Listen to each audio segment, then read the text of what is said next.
So mean. So mean. How are you? Wonderful film. Thank you. Absolutely wonderful film.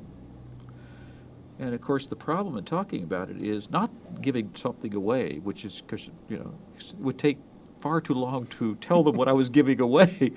The problem is they won't be able to associate with certain scenes because everything is intricate. So let me try this. I've been asking the actors this, so maybe I should ask the director and the screenwriter.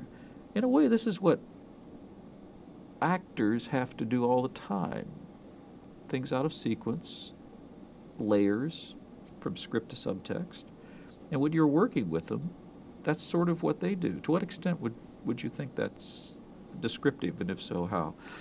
Well, I think that certainly what I found with different structures of film, with an intricate structure, and this has an intricate structure of parallel actions and so forth, I find the actors are actually the people best at analyzing the script because they come at it from the idea of a specific point of view. They come at their character's point of view, how they're interacting with the other characters and other scenarios, and so they tend to be able to parse the text of the script extremely accurately. And you have enormous benefit from having an ensemble, you know, in this case a lot of different very talented people coming at your script from completely different angles.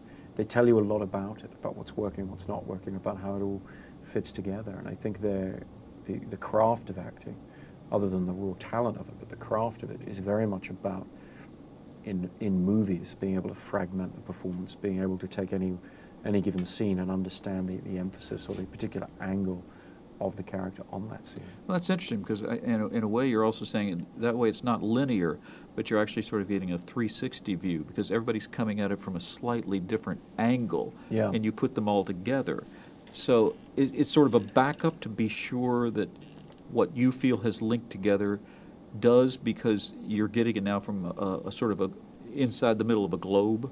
Well, it's very much using the collaboration with the actors and indeed with the other technicians, with the director of photography, with the editor, with everybody, using them as sort of logic filters, as the logic police really, and making sure that the rules of this world and the various different ways in which the story has to hold up to its scrutiny, making sure that from all different angles, from this sort of three-dimensional way of looking at it, that it holds up and makes sense.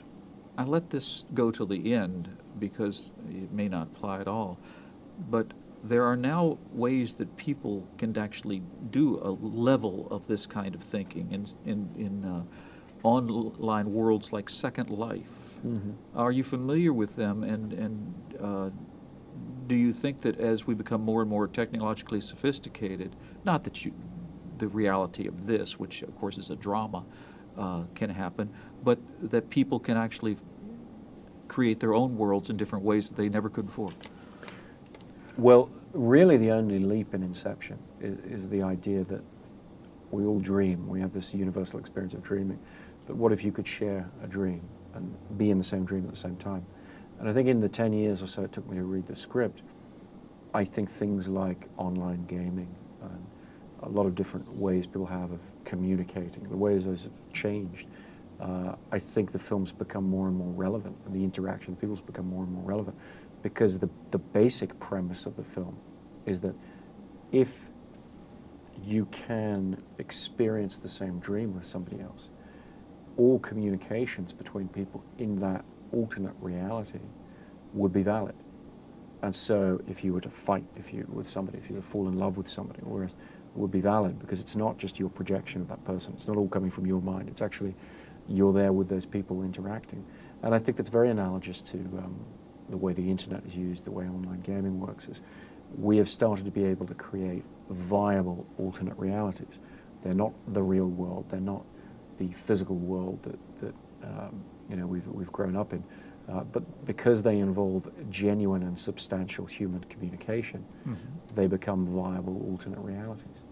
That's very interesting. And to what extent, just to close this out, did you have the ability to make this world as complete as possible? I mean, there are certain constraints, the number of showings that are possible that you can have if you're going to go out there.